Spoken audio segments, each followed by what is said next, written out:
estão? Mário Saba por aqui. Estamos falando aqui do método Saba. Nós temos aí um trabalho de cuidado com o ser humano, né? Não só nos aspectos físicos, né? Aí, lidando com terapias manipulativas do método Saba, lidando também com medicina chinesa e com as terapias metafísicas, né? Então, metafísica, para desenrolar aí, é algo que transcende o físico, ou seja, além do físico, tá? Simplesmente isso.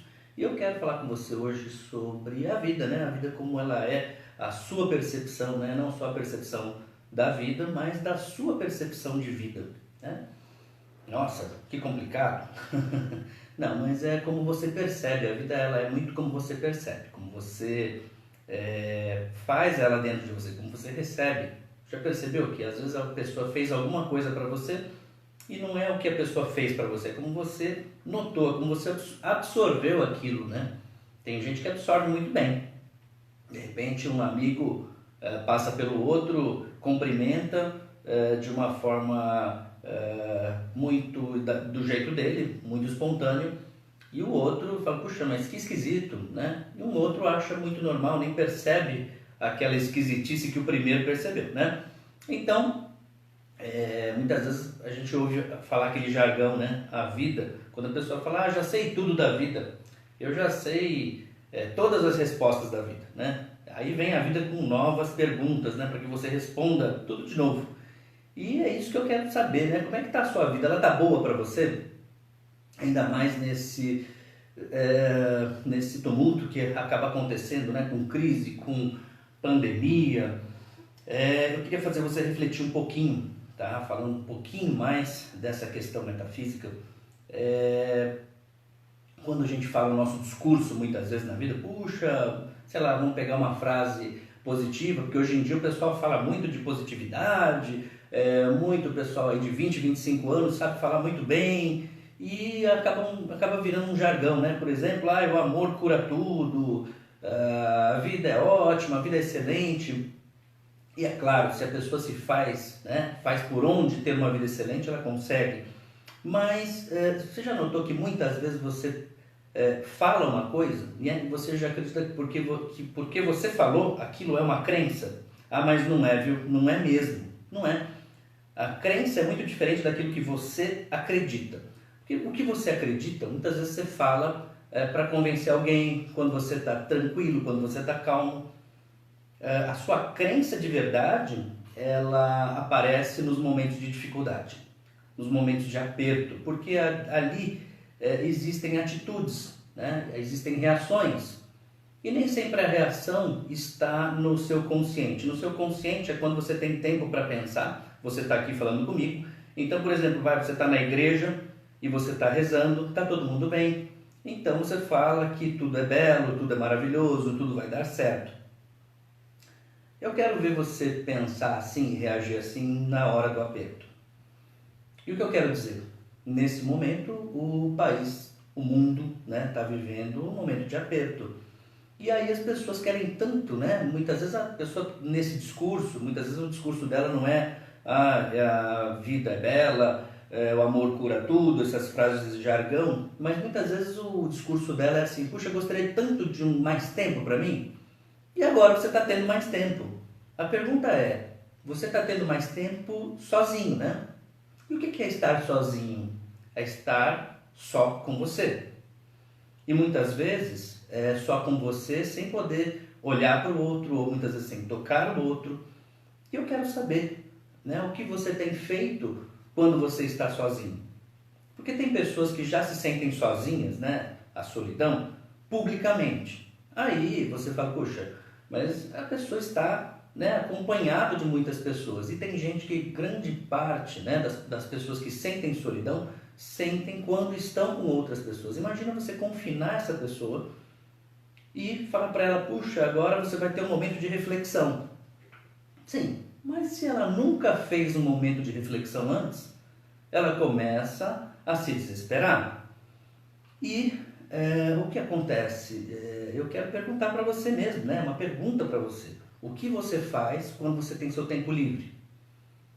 Ah, Mário, puxa, eu quando tenho meu tempo livre eu gosto de ir ao cinema, ao shopping. Pois é, num momento em que você tem um tempo livre que não é tão aberto, assim, tão amplo, e a gente fala muito também sobre livre-arbítrio, a gente tem um arbítrio, né? Agora você tem um arbítrio. Você, não sei se ele é tão livre, porque afinal de contas você está trancafiado em casa para não se contaminar aí nessa época de coronavírus, todo mundo falando nisso, né? Então você percebeu que eu quero enraizar, eu quero entrar em aspectos que talvez você nunca tenha entrado. E isso pode ser um serviço de utilidade pública, porque eu quero fazer as pessoas refletirem. Por exemplo, quem nunca refletiu talvez vai ficar até bronqueado aqui comigo, e eu não ligo não, tá? Então pode mudar de canal, fica tranquilo, não tenho nada contra você, eu sei que, né, você também pode ser que não tenha nada contra mim, mas assim, eu quero aprofundar um pouco mais, né? Porque esses discursos de positividade, que não tem uma raiz, que não tem uma profundidade, muitas vezes com uma ou duas perguntas a mais, a pessoa já é desbancada, a pessoa já não tem mais profundidade, fica muito raso, né? Fica muito um verniz de autoestima. E eu quero saber o seguinte, quando você está sozinho, num momento em que você está limitado, você está em casa, o que você faz? Você realmente faz um bem para você? Você se reflete, né? Você reflete mesmo, ou você se autotortura? Ou você se autossabota? Qual que seria a diferença, hein, Marco?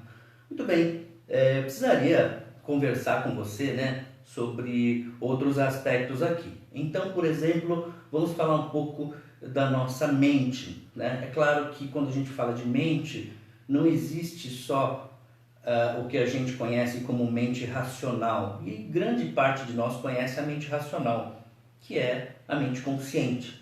O que eu conheço de mim. Então, por exemplo, eu sou uma pessoa, um profissional da saúde, acima de 40 anos, casado ou solteiro, aí vem, né, tudo que você conhece sobre você, sua classe social, o que você gosta de se alimentar, como você se alimenta, enfim, quais são seus gostos, suas preferências por filmes, por viagens. Tá, tudo isso está na mente consciente e ainda está numa parte da mente consciente, porque a mente consciente não é só o racional. Ah, não é mesmo. Você imaginou, né? Eu tenho certeza, sabia que pensou que fosse só o racional, e não é. A mente racional, ela sabe muito pouco, ela resolve muito pouco, ela tem uma inteligência, né? Por isso que tem muitas pessoas que têm uma inteligência quadrada, né? Tradicional, e não tem uma inteligência emocional. Muitas vezes não tem uma inteligência, né? Uma inteligência acima, que é uma inteligência que a gente pode chamar quântica ou espiritual, né? Eu falo espiritual, mas eu poderia dizer uma inteligência da vida. E quando a gente fala de vida, né? Você pode trocar vida por universo. Os taoístas vão falar de universo, os budistas vão chamar de Buda, os religiosos vão chamar de Deus, de Cristo. Então chame como você quiser. Estou falando de um sentido muito amplo, tá? Não defendo classe nenhuma. Só estou falando de experiências que a gente tem na vida, tá? Só que você tem essas experiências, né, do mundo racional consciente.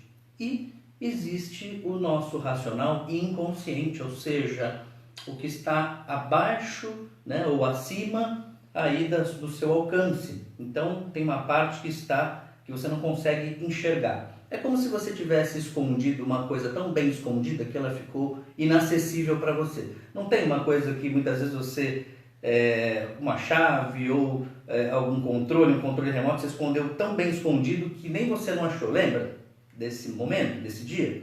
Pois é o nosso inconsciente. Ele, em alguns momentos, ele dá algumas dicas pra gente, mas ele não é totalmente claro, né? Como se o consciente fosse a luz, a clareza, e o inconsciente fosse as sombras, fosse algo que você não tem acesso direto, pelo menos, tá? E ali nele, no inconsciente, estão, por exemplo, alguns dos seus medos, alguns dos seus receios, algum conteúdo que você conscientemente, aqui falando com você, eu posso te perguntar, você tem medo de alguma coisa?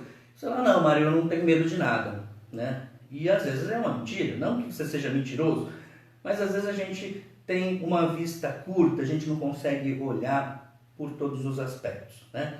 E é só quando você fica em momentos ali em que você não consegue controlar, por exemplo, uma solidão dessa, né? Um confinamento, você começa a ter alguns flashes, né, de algum conteúdo que está ali no inconsciente. Por quê? Porque no inconsciente tem algumas memórias e não são memórias necessariamente do passado, tá? Podem ser de coisas muito recentes, pode ser de alguma coisa que você tenha passado atualmente, pode ser um conteúdo de sonho, né? Porque no inconsciente nós temos alguns arquivos aí chamados de arquivos acássicos, isso a gente pode explorar em outros momentos também, tá?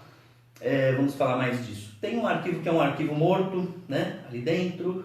Tem um arquivo que, por exemplo, tem algumas habilidades, algumas tendências. Você tem também algumas repressões ali, alguma coisa que muitas vezes você deixou de comunicar.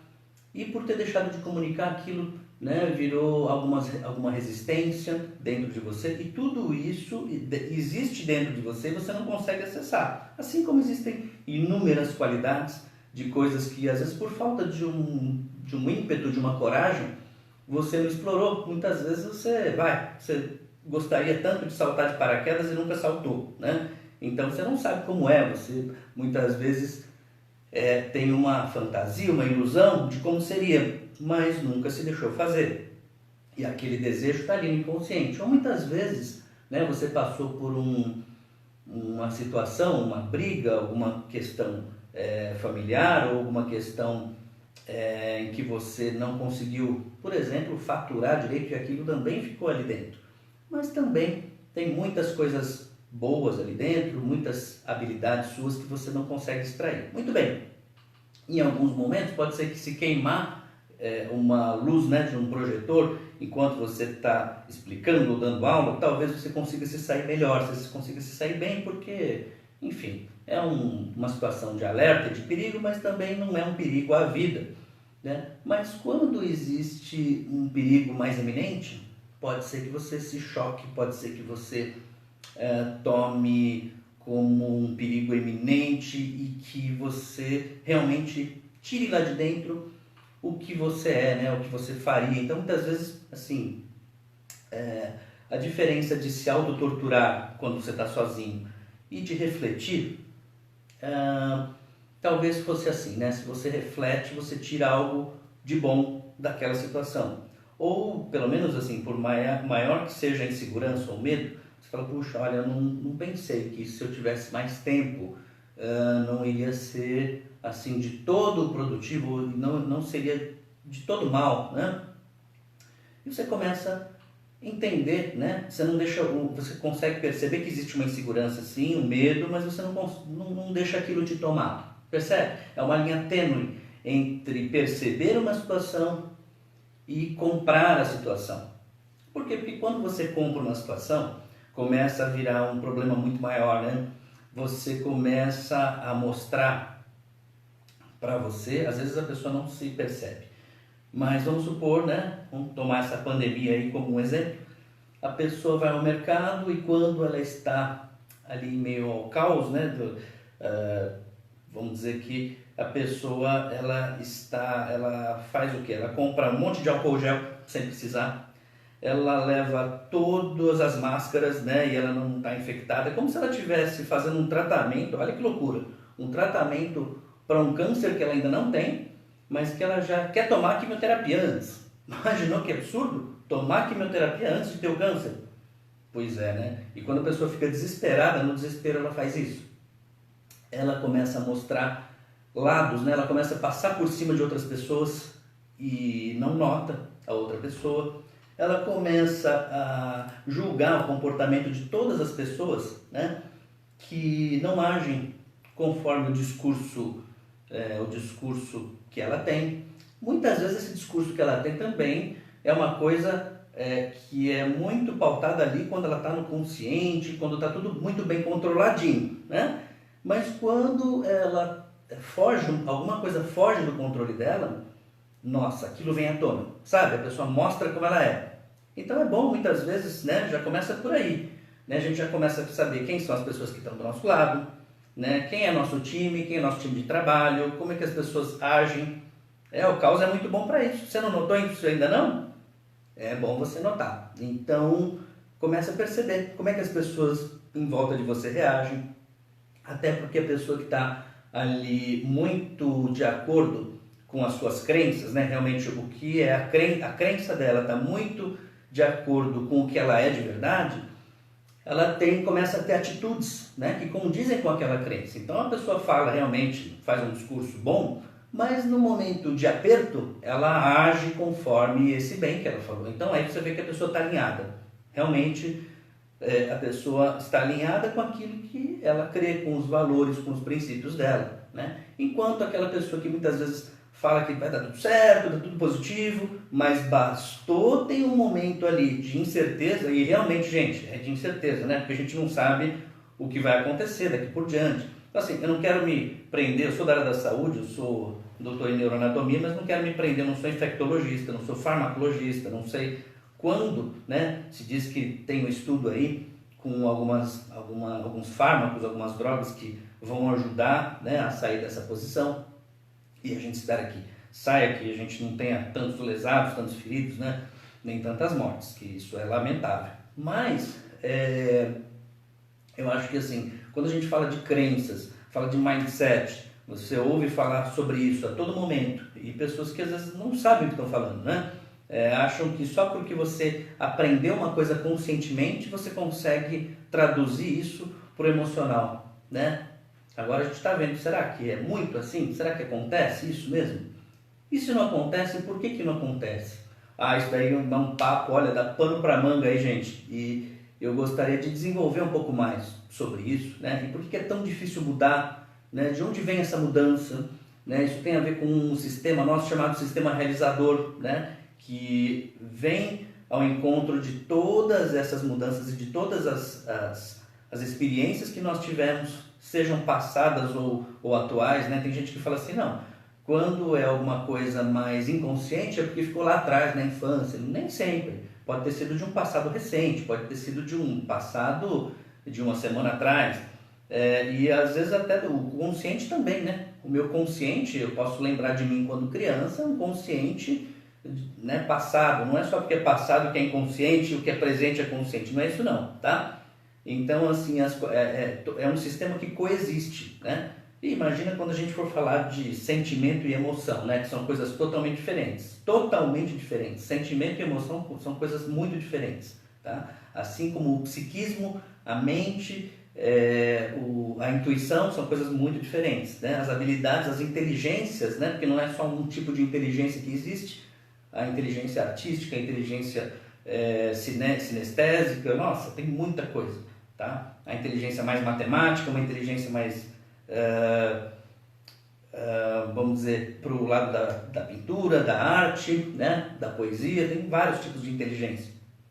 E existem as pessoas até que têm as inteligências mercadológicas, né? Que sabem o que é melhor ali para aquele momento no mercado. Então, assim, na economia, no país, na política, né? Então, são algumas coisas que nós vamos começar a falar. E, assim, se você tiver alguma sugestão também de algo que você queira ouvir, a gente puder discorrer aqui para você, eu vou ficar muito contente, né? E, claro que muitas vezes você vai falar, puxa, mas qual é a solução? Gente, espera um pouquinho, eu não vim aqui para falar 10 coisas, 10 passos para você ser bem sucedido, 10 passos para você ser um ótimo empresário, 10 passos, não, a gente está conversando aqui sobre algumas questões mais profundas, né? Talvez elas não tenham uma solução, mas quando a gente começa a ver, por exemplo, a nossa radiografia de como nós estamos, de onde nós estávamos e de onde a gente quer chegar, as coisas começam a ficar mais claras. Eu não sei, para algumas pessoas esse momento de reflexão e de inflexão, porque é uma reflexão para dentro, né, vão servir para que a pessoa veja realmente o que ela está fazendo do tempo dela. Para outras pessoas, vai começar a ver, por exemplo, o incômodo, né, para quem é muito sinestésico e para quem gosta de tocar os outros. Puxa, como é válido, né, a gente conseguir tocar um ao outro.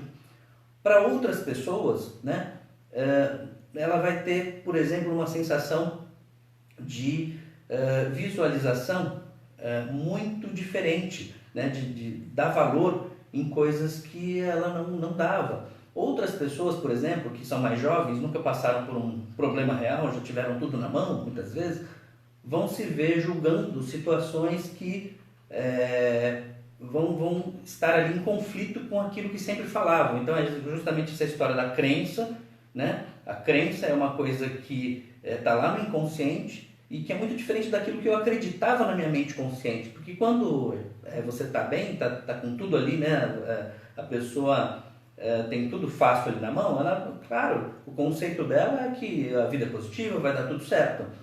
Quando passa um aperto, né, ela começa a se diferenciar. Isso é um crescimento enorme, né? Eu não tenho dúvida de que esse tipo de situação vem, né? Claro, é uma pandemia, é uma coisa que afeta todos nós não gostaríamos de ter tantas inseguranças, tantos feridos, tantas mortes assim, claro, mas é algo que vem como ferramenta, né, da vida do universo para a gente pensar um pouquinho, né, como a gente tem feito, não só com o universo, né, que está claro aí, por exemplo, as matas, as queimadas, né, o desmatamento, como a gente tem caçado, matado animais sem nexo, assim, né? Sem precisar tanto, sem necessidade. E também com quem são as pessoas que estão em volta da gente, quais são os nossos conceitos, o que norteia a nossa vida, né? Então, é importante a gente notar, né, o que é uma reflexão que nós fizemos quando a gente faz uma reflexão e tem um ganho nisso, né, quando a gente sai dali uma pessoa melhor, um ser humano melhor, ou quando a gente está se auto-torturando, quando a gente está se auto-obsediando. Porque aí tem coisas que não foram muito bem elaboradas, né, que estão no meu inconsciente e estão começando a vir à tona. Então é por isso que nós fazemos esse tipo de trabalho aqui com você. E é claro que quem precisar, né, nós atendemos também. Existe um atendimento online, né? O que é o atendimento online? Puxa, desde 2011, 2012 que eu faço esse tipo de atendimento para pessoas que estão em outros estados, né? Até porque eu tenho alguns livros escritos, artigos que eu escrevi e colocava na internet, e as pessoas olhavam, né, liam os artigos, gostavam e falavam, puxa, eu me solidarizo muito com a sua maneira de ver o mundo e eu gostaria de fazer aí uma terapia, um atendimento com você, né, um bate-papo contigo, e eu não posso estar aí, eu estou no Paraná, e aqui nós estamos em São Paulo, né? E eu falava, muitas vezes nós fazíamos por telefone, né? E é claro que quando a gente começa a fazer isso, eu não vou falar que eu que inventei, porque o Skype ou o telefone, né, existe já faz muito tempo. Mas quando a gente está na área e na nossa área nós somos um dos pioneiros, um dos primeiros a fazer alguma coisa, então a gente sofre aí a dor do pioneirismo, né? Porque muitas pessoas desacreditam, falam, puxa, mas eu gostaria de estar aí, será que existe uma transformação? E às vezes de 1 a 4 sessões que nós aplicávamos, né, nós vimos que as pessoas tinham muito bons resultados, né? E aí fomos aplicando e isso já é uma realidade. Hoje em dia é uma ferramenta utilizada por vários coaches, por vários profissionais da psicologia, né? Então, vamos lá. É claro que nós vamos continuar fazendo algumas lives aqui, refletindo um pouco mais, né, sobre esse período, o que ele desperta, o que ele incita aí para você. E também temos os atendimentos aí, né? Claro que as pessoas podem também entrar em contato com a gente no @métodosaba aí nas redes sociais, no nosso site metodosaba.com.br, tá? Mas eu queria conversar mais com você. Também, se você tiver alguma sugestão do que a gente pode conversar, né? Deixa aí embaixo no comentário e eu quero ouvir suas opiniões aí também a respeito do que a gente conversou. E a gente volta para se falar um pouquinho mais tarde, tá bom? Um grande abraço e fique com a gente.